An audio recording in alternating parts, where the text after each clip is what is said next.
Baiklah, Assalamualaikum warahmatullahi wabarakatuh. Selamat pagi kepada kita semua. Saya harap teman-teman semua di sini dalam keadaan sehat dan dijauhkan dari segala mara bahaya. Baiklah, singkat waktu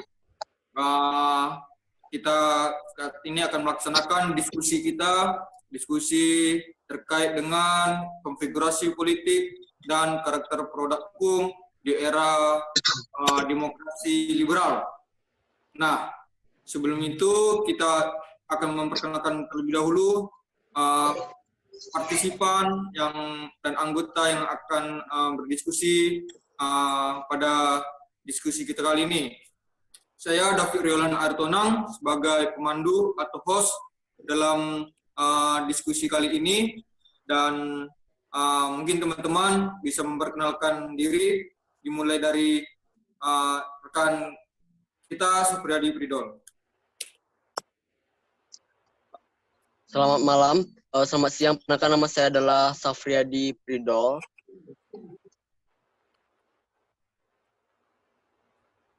Lanjut. Baik. Perkenalkan, nama saya Rio Hermando. Perkenalkan, nama saya Yohanes Yahan. Perkenalkan, nama saya Erika Novita Suhandi. Perkenalkan, nama saya Nur Syardianto. Baik. Oke, baiklah. Cukup, mungkin itu saja perkenalan kita terkait untuk diskusi kita hari ini. Baiklah, kita masuk dalam forum diskusi. Saya harap di sini dalam diskusi kita kali ini kita bisa saling memberikan pemahaman kita dan hasil dari analisa kita masing-masing pribadi, bagaimana kita mengkaji terkait dengan konfigurasi politik dan karakter produk hukum di masa era demokrasi liberal. Baiklah, kita masuk dalam diskusi kita kali ini. Mungkin untuk pertama ini saya akan masuk dalam konfigurasi politiknya dulu ya, baru nanti karakter produk hukum. Nah, kita akan membahas bagian pertama, yaitu terkait dengan konfigurasi politik. Nah, terkait dengan konfigurasi politik ini, mungkin saya akan bertanya terlebih dahulu, pertama untuk pembuka dari Saudara Sapriyadi Pridol, bagaimana pendapat Anda terkait dengan konfigurasi politik di era demokrasi liberal? Mungkin saudara mempunyai pendapat, bagaimana bisa dijelaskan? Baiklah, saya akan mencoba menganalisis bagaimana konfigurasi politik pada demokrasi liberal. Nah, di dalam era ini, sistem pemerintahan demokrasi liberal ini sangat demokratis karena peran partai politik mendengarkan aspirasi rakyat pada zaman itu.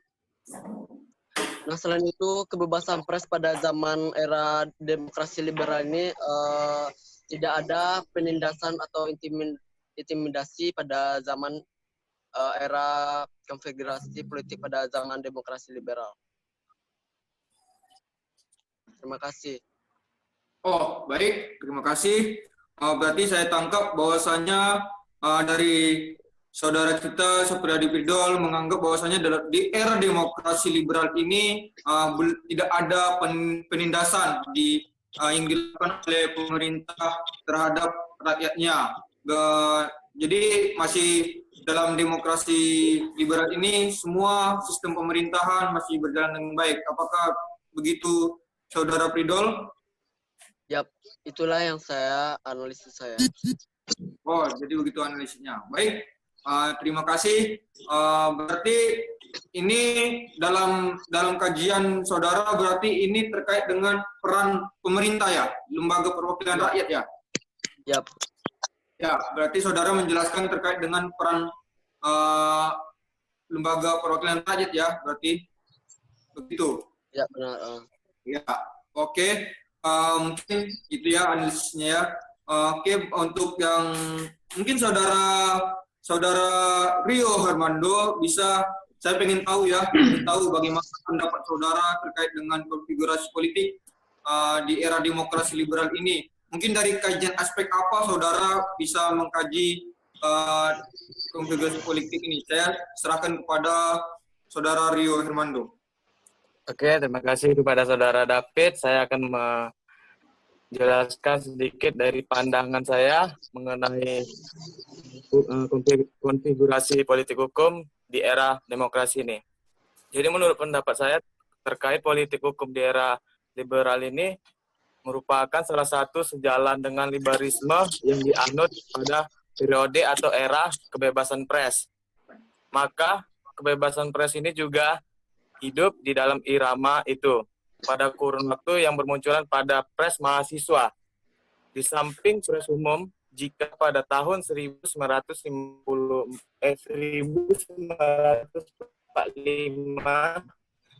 sampai 1949 itu hanya ada pres mahasiswa IDEA. Maka setelah tahun 1950 bermunculan pres mahasiswa yang di berbagai kota. Sehingga pada tanggal 8 Agustus 1955 diselenggarakan konferensi Satu Pres Mahasiswa Indonesia. Kemudian konferensi tersebut melahirkan dua organisasi yang merupakan Ikatan Wartawan Mahasiswa Indonesia atau singkatannya IWNI. Kemudian dari keterkaitan itu juga terdapat tentang kebangkitan pres mahasiswa Indonesia ini yang menunjukkan bahwa mudahnya masyarakat dari berbagai golongan ekspresi pendapat pada era demokrasi liberal ini. Oke, menurut saya, pandangan saya sih seperti itu, bahwa membuat suatu organisasi di konferensi politik hukum liberal ini. Oke, baik. Jadi pendapat, kalau saya boleh tahu, bagaimana pendapat saudara terkait dengan konfigurasi politik ini? Kan konfigurasi politik ini dia berbicara ada dua hal, yaitu demokratis dan otoriter. Nah, dari dua hal yang menjadi perbedaan ini, jadi dari aspek, saudara kan menjelaskan dari aspek kebebasan pers, begitu? Ya, benar. Dari kebebasan pers. Berarti bagaimana pendapat saudara? Apakah dalam demokrasi liberal ini, era demokrasi liberal ini, dia condong ke demokratis atau otoriter? Kedua-duanya masuk.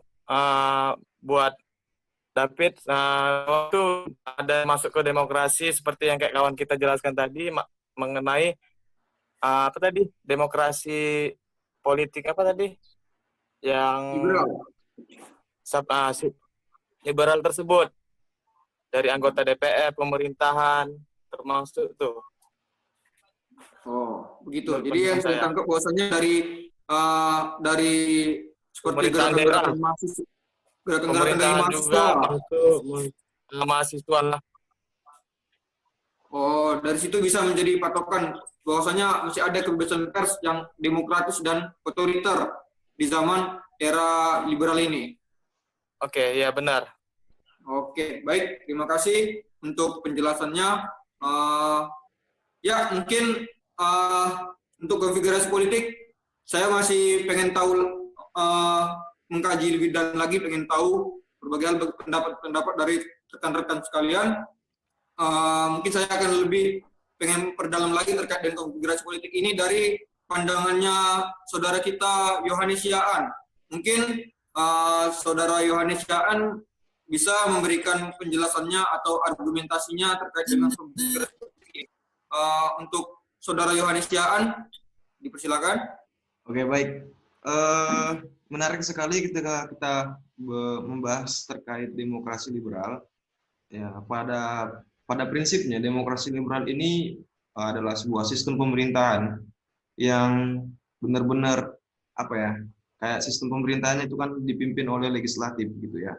Ada dua dalam hukum tata negara atau dalam ilmu negara, sistem negara demokrasi liberal ini ada dua peranan yang memang sesuai dengan porsinya. Kalau kita lihat yang memegang kekuasaan seperti kepala negara dan kepala pemerintahan itu berbeda. Kalau kepala negara itu dipimpin oleh eksekutif dan kepala pemerintahan dipimpin oleh legislatif. Nah, jadi kalau saya berdasarkan buku dari Profesor Mahfud MD, politik hukum di Indonesia. Melihat dari konfigurasi politik, dari peranan pemerintah. Kalau pada masa demokrasi liberal ini, eksekutif itu dianggap seperti lemah. Peran kepala negara itu dianggap lemah. Karena yang pada dasarnya peranan apa namanya? Kepala pemerintahan itu dipegang oleh ya legislatif, gitu ya, parlemen kalau kita. Jadi setelah masa demokrasi liberal ini kan sekitar tahun 1950 sampai dengan 1959. Artinya ada 9 tahun masa demokrasi liberal di Indonesia. Kalau kita lihat ada tercatat beberapa kali ya di reshuffle kabinet-kabinet itu. Nah, mulai dari kabinet Syahrir pertama, Syahrir kedua, Syahrir ketiga, Amir Syarifuddin pertama, Amir Syarifuddin kedua, dan lain sebagainya. Pergantian kabinet ini dianggap seperti sebuah kebijakan dari peran kepala pemerintahan ya. Jadi setiap tahunnya itu kabinet kita ini, kabinet di parlemen sering sekali direshuffle, diganti ya, dengan ya kalau kabinet itu dipimpin oleh partai-partai. Nah, menarik sekali ketika kita membahas tentang masa demokrasi liberal. Dalam masa demokrasi, Yohanes, halo, sampai di mana tadi? Ya, dari masa demokrasi liberal tadi terkait dengan peranan di peran lembaga pemerintah terkait dengan di eksekutif dan juga di legislatif. Oke, baik. Ketika kita melihat peranan pemerintah, di sini dikatakan bahwa ada 2 tumpah kekuasaan, ada 2 porsi bagi kepala negara dan kepala pemerintahan gitu ya. Kita sudah sepakat akan itu. Ada yang namanya kepala negara dan ada kepala pemerintahan. Nah, tapi demokrasi liberal, konstitusi kita kan berubah, yaitu dengan konstitusi RIS ya. Jadi kita menggunakan undang-undang dasar sementara begitu. Nah, pada demokrasi liberal ini, peranan pemerintah itu berupaya untuk membentuk sebuah peraturan undang-undangan. Jadi di sini karena kita sudah menggunakan undang-undang RIS, jadi peranan pemerintah lebih condong kepada membentuk sebuah peraturan yang akan dilakukan gitu ya. Jadi untuk tidak menggunakan Undang-Undang Dasar 1945 begitu. Jadi peranan pemerintah dalam setiap kabinet, mereka memberikan kebijakan dalam untuk membentuk sebuah peraturan perundang-undangan bagi Indonesia begitu. Nah, jadi saya lihat kalau dalam buku Profesor Mahfud MD ini menarik sekali kalau kita belajar tentang sistem negara, sistem pemerintahan ya, apalagi parlemen. Parlemen lah yang memegang kekuasaan itu. Kepala pemerintahan begitu ya. Nah, kalau dalam pasal 122 Konstitusi RIS, di sini menarik sekali yang menyatakan bahwa parlemen tidak memaksa kabinet atau menteri untuk meletakkan jabatannya. Artinya, yang pada dasarnya menteri akan bertanggung jawab kepada parlemen, perdana menterinya begitu ya. Nah, di sini eksekutif masih memiliki kekuasaan begitu. Jadi maka kalau dalam buku Profesor Mahfud MD, pendapat oleh para pakar hukum yang menyatakan bahwa sistem pemerintahan di era RIS ini bukan seperti sistem pemerintahan parlemen yang murni gitu. Jadi masih ada gitu hal yang dipegang oleh pemerintah eksekutif, ada intervensi begitu. Nah, jadi dibuatlah kesimpulan bahwa sistem pemerintahan kita ini pada masa demokrasi liberal itu berbentuk seperti kuasi parlemen. Nah, jadi kayak masih ada seperti tidak hanya parlemen, tapi masih ada kecondong juga ke presidensil, begitu ya?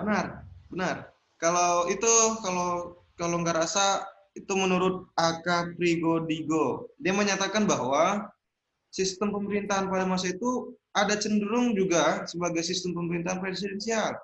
Ada intervensi-intervensi yang dilakukan oleh pemerintah eksekutif. Jadi tidak serta-merta dia kepala pemerintahan itu bisa juga dia sebagai masih bisa mengkoordinir lah ya yang namanya kepala pemerintahan itu tadi ya. Nah, jadi selanjutnya peran pemerintahan menurut saya itu pada demokrasi liberal itu dia cenderung membuat peraturan perundang-undangan yang akan dilaksanakan di Indonesia. Nah, maka kalau kita lihat juga dalam sistem demokrasi liberal ini bahwa demokrasi liberal ini yang pada dasarnya parlemen adalah merupakan representatif dari masyarakat, ini merupakan bentuk sebuah sistem negara yang benar-benar seperti kayak benar-benar dalam segala hal peraturan kebijakannya itu lebih condong kepada kepentingan rakyat. Karena pada dasarnya parlemen itu merupakan perwakilan dari rakyat. Nah, kalau menurut saya begitu sih. Tapi lebih anehnya lagi parlemen tadi saya garis bawahi lagi bahwa tidak serta-merta peran pemerintah, peran kepala negara, mohon maaf, peran kepala negara itu tidak serta-merta juga mengintervensi peran dari kepala pemerintahan, begitu tadi. Jadi mungkin menurut konfigurasi politik berdasarkan peran pemerintahan, menurut saya seperti itu ya, Saudara David. Oh, baik. Ada banyak yang saya tangkap dari argumen dari Saudara Yohanes, bahwasanya dari Saudara Yohanes sendiri menjelaskan dari era demokrasi liberal ini peran dalam terkait aspek peran pemerintah ya. Ya. Benar. Ya, terkait dengan aspek peran pemerintah berarti pemerintah pada saat era itu dia lebih memfokuskan, lebih banyak menciptakan undang-undang yang baru, perubahan undang-undang. Nah, karena pada saat itu masih ada seperti gejolak-gejolak atau kegaduhan antar undang-undang gitu. Jadi makanya pemerintah fokus untuk menciptakan UUD atau undang-undang menjadi dasar yang memang pasti menjadi konstitusi Indonesia. Lalu kedua yang saya tangkap dari Saudari Yohanes bahwasanya dari sistem pemerintahannya saja itu tidak hanya semena-mena sistem parlementer gitu, akan tetapi masih ada seperti kalau bahasa hukum tata negaranya kuasi ya, seperti itu masih ada lebih cenderung juga ke sistem presidensil, tidak hanya murni ke sistem parlementer. Begitu, Saudara Yohanes? Mohon maaf sedikit ada tambahan. Kenapa pada demokrasi liberal ini parlemen itu, kabinet itu cenderung menginginkan untuk membuat sebuah peraturan perundang-undangan, kan? Karena pada dasarnya mereka hanya menggunakan undang-undang dasar sementara. Nah, undang-undang dasar sementara ini masih sedikit rancu ya. Artinya mereka mengakui Undang-Undang Dasar 1945 dan mereka sebenarnya menginginkan peraturan perundang-undangan yang memang layak untuk digunakan pada demokrasi liberal. Nah, pada nyatanya sampai hari ini demokrasi liberal itu tidak bertahan.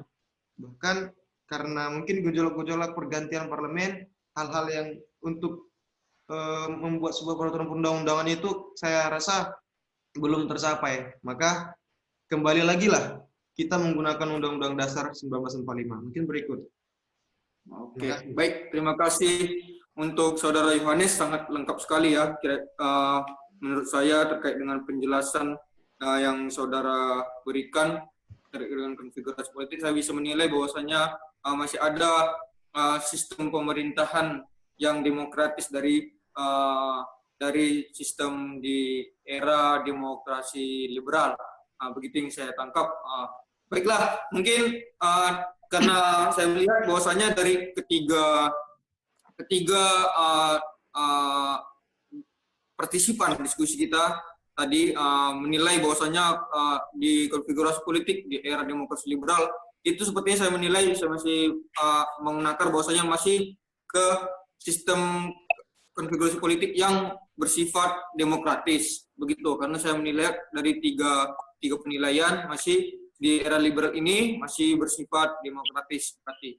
Begitu yang saya menurut pendapat saya. Nah, mungkin oke, kita baik masuk ke bagian kedua. Kali ini kita akan membahas bagaimana karakter produk hukum. Nah, bagaimana karakter produk hukum di era demokrasi liberal.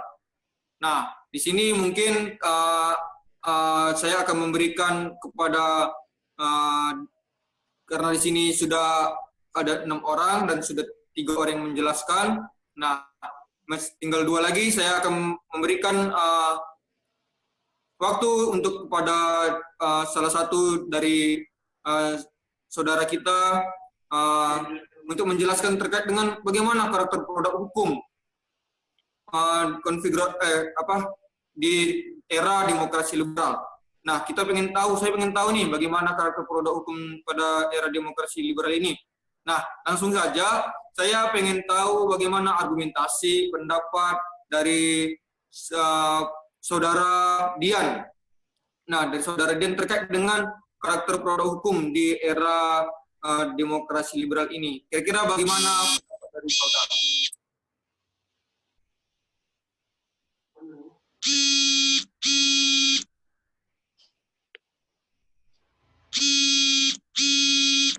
Saudara Dian? Baik, bisa mendengar suara saya? Ya, bisa. Baik. Saya ulangi lagi. Bagaimana pendapat saudara terkait dengan karakter produk hukum di era demokrasi liberal? Kira-kira bagaimana pendapat saudara?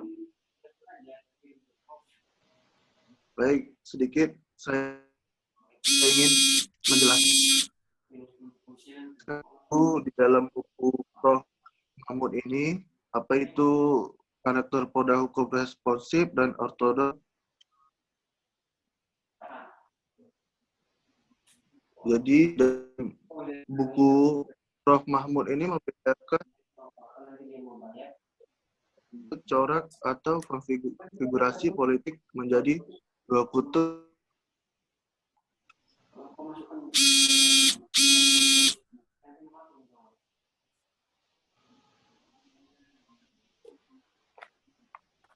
Masyarakat secara penuh untuk ikut aktif menentukan kebijaksanaan umum, sementara konfigurasi politik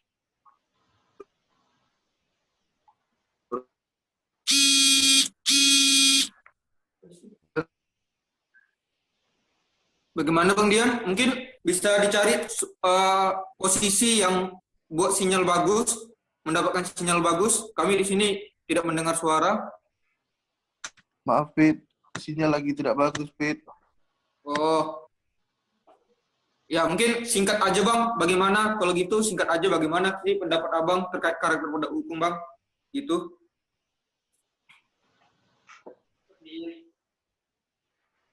Karakter produk hukum, ya pada masa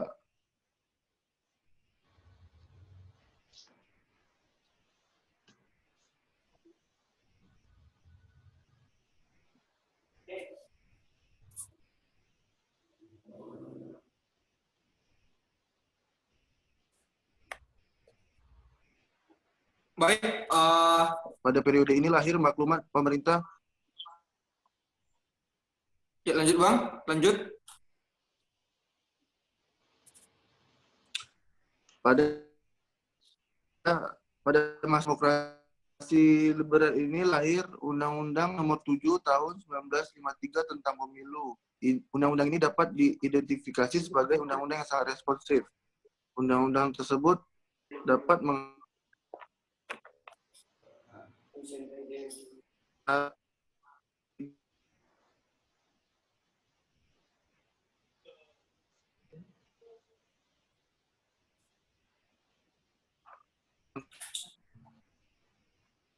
diri dengan peran undang-undangan delegatif. Jadi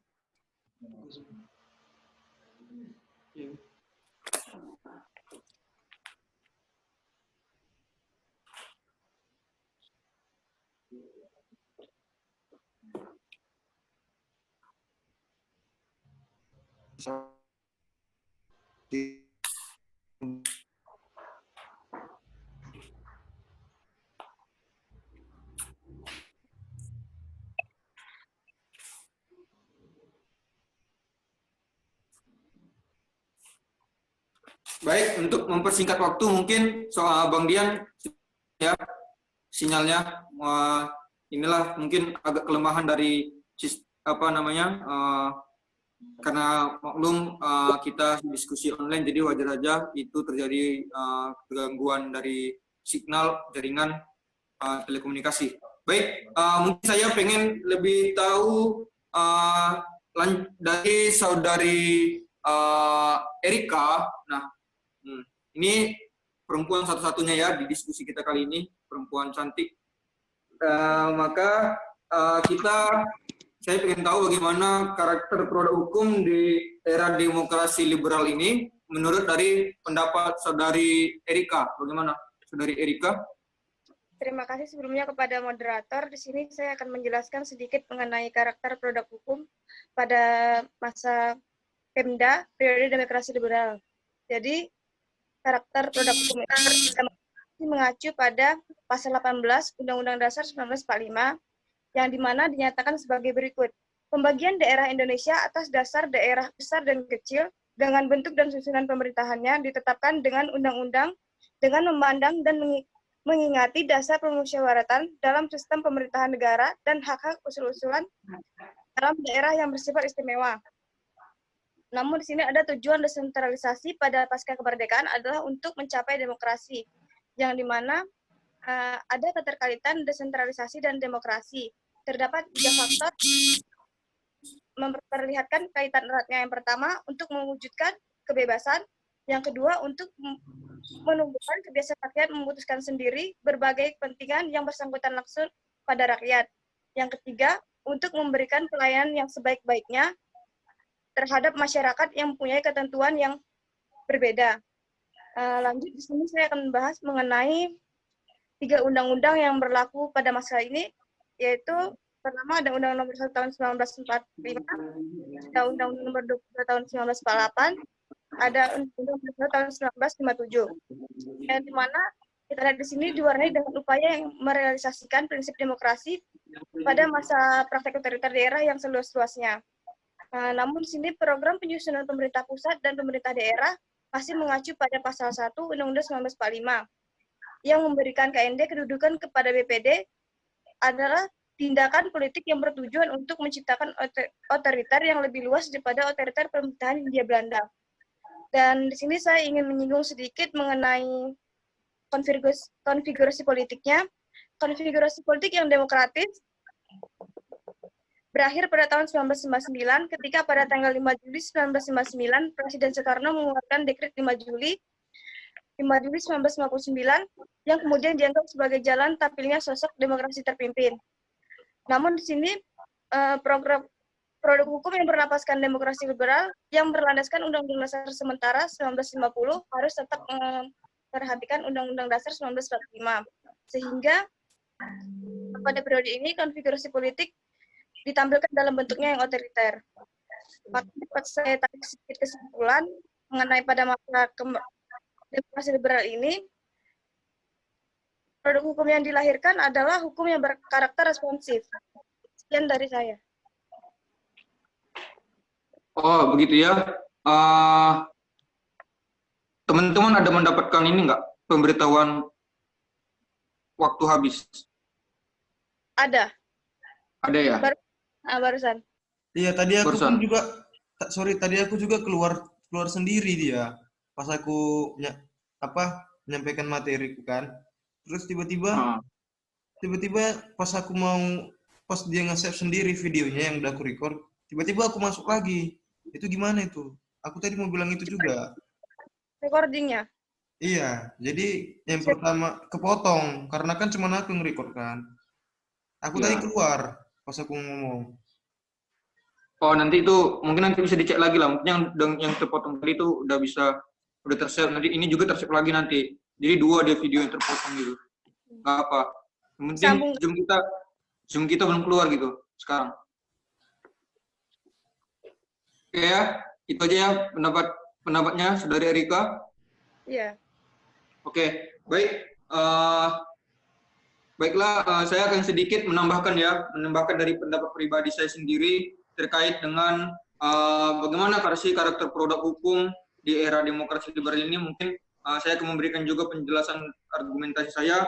Nah, mungkin teman-teman bisa saya akan berikan materi saya. Ya.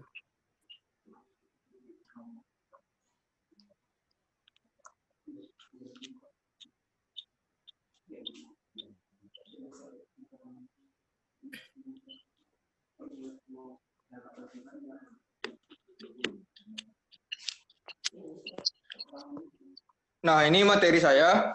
Ada dua yang menjadi patokan saya, dua undang-undang yang menjadi patokan saya untuk menganalisis bagaimana sih karakter produk hukum di era demokrasi liberal ini. Yang pertama itu ada pada Undang-Undang Nomor 22 Tahun 1948, dan juga saya memakai dari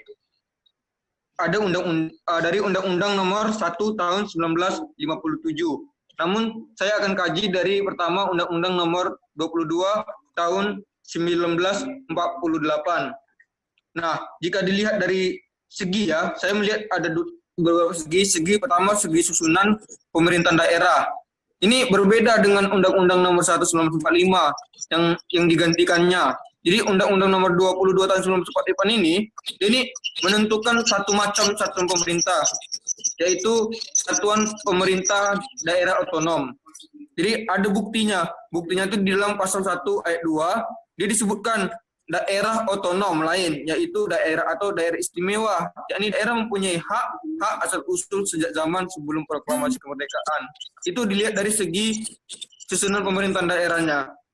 Nah, dilihat dari segi asas pemerintahannya, Undang-Undang Nomor 22 tahun ini menganut asas otonom. Atas otonom yang material dan formil. Nah, jadi yang mencakup dalam asas otonom ini berdasarkan dari Undang-Undang 22 tahun 48, ini adanya keinginan pemerintah pusat untuk memberikan otonomi yang luas kepada daerah dan titik otonomi yang diletakkan pada desa. Jadi, saudara-saudara, istilah yang diartikan ini bahwasanya daerah diberikan wewenang untuk mengurus rumah tangganya sendiri. Lalu dari segi asas pemerintahannya. Nah, dari segi asas pemerintahannya, dari ini menganut bagaimana dibuktikan dalam penjelasan angka 3 disebutkan bahwasanya dalam rangka mengatur dan mengurus rumah tangga daerah, pemerintah pusat dan menyerahkan kewajibannya kepada daerah sebanyak-banyaknya. Nah, dilihat dari segi penyelenggaraan pemerintah daerah, kepala daerah KDH diangkat oleh presiden untuk tingkat provinsi, oleh menteri dalam negeri, untuk kabupaten atau kota besar, oleh gubernur di tingkat desa, dan minimal 2 calon dan maksimal 4 calon yang diusulkan oleh DPRD masing-masing. Nah, dengan seperti ini, diangkatnya oleh pusat dan Pemda yang lebih tinggi, maka peranan daerah ini menunjukkan bahwasanya adanya karakter responsif dari suatu produk hukum dalam Undang-Undang Nomor 22 Tahun 1948 ini. Nah, masuk materi. Jadi yang tadi itu saya kaji dari Undang-Undang Nomor 22 Tahun 1948. Nah, saya akan masuk ke kajian kedua saya. Saya mengkaji Undang-Undang Nomor 1 Tahun 1957. Nah, di undang-undang ini merupakan undang-undang tentang pokok pemerintahan daerah. Nah, jadi undang-undang ini dia berinduk pada Undang-Undang Dasar sementara tahun 1950. Nah, jadi inilah yang benar-benar dikatakan era demokrasi liberal. Pada tahun inilah benar-benar dikatakan muncul demokrasi liberal itu. Jadi pada undang-undang ini dia menganut asas yang ditetapkan oleh UUD sebagai induknya, yaitu apa? Asas otonomi yang seluas-luasnya, yang diwujudkan dalam asas otonomi yang nyata. Jadi kata istilah yang seluas-luasnya ini dipakai dalam peraturan perundang-undangan. Jadi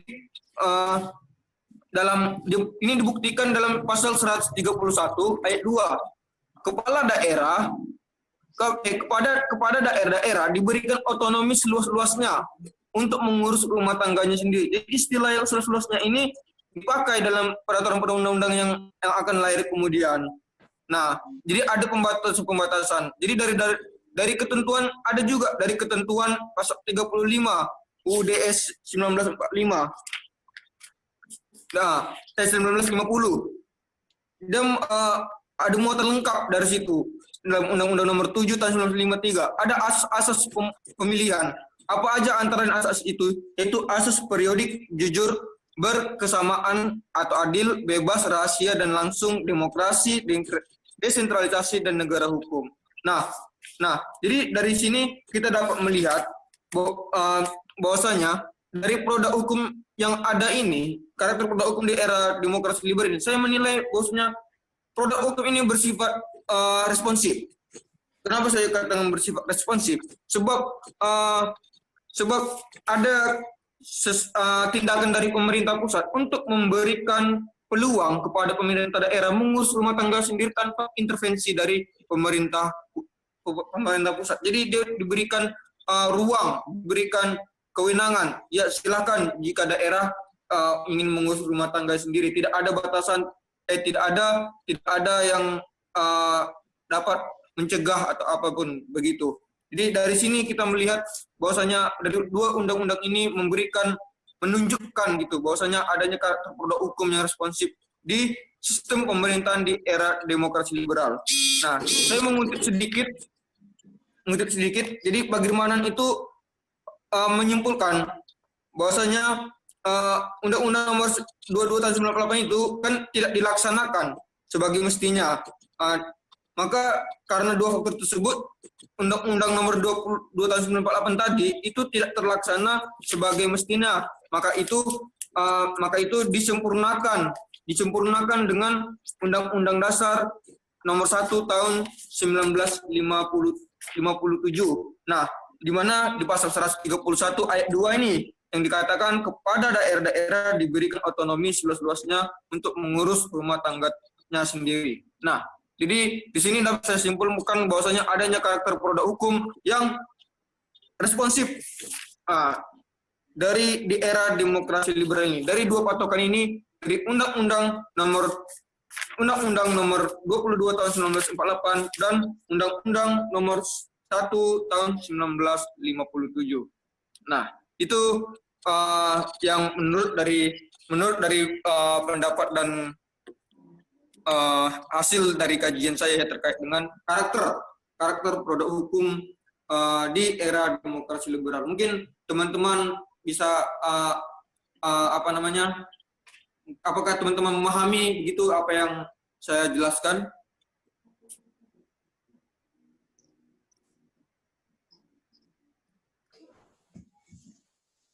Baik, untuk mempersingkat waktu, mungkin ada satu pertanyaan. Saya memberikan satu pertanyaan kepada teman-teman yang ingin bertanya.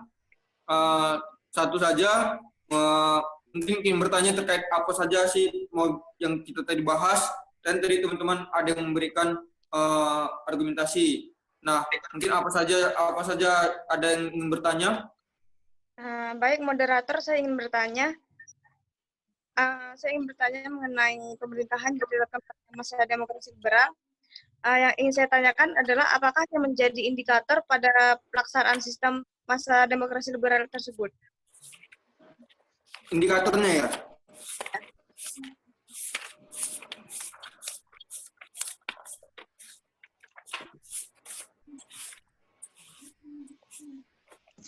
Nah, jadi yang menjadi indikator itu, mengapa dalam era demokrasi liberal itu lebih muncul sistem parlemen, menjadi sistem parlemen. Jadi di era demokrasi liberal ini, itu dulu ada muncul opini, bahwasanya opini yang menyamakan Indonesia dengan fasisme.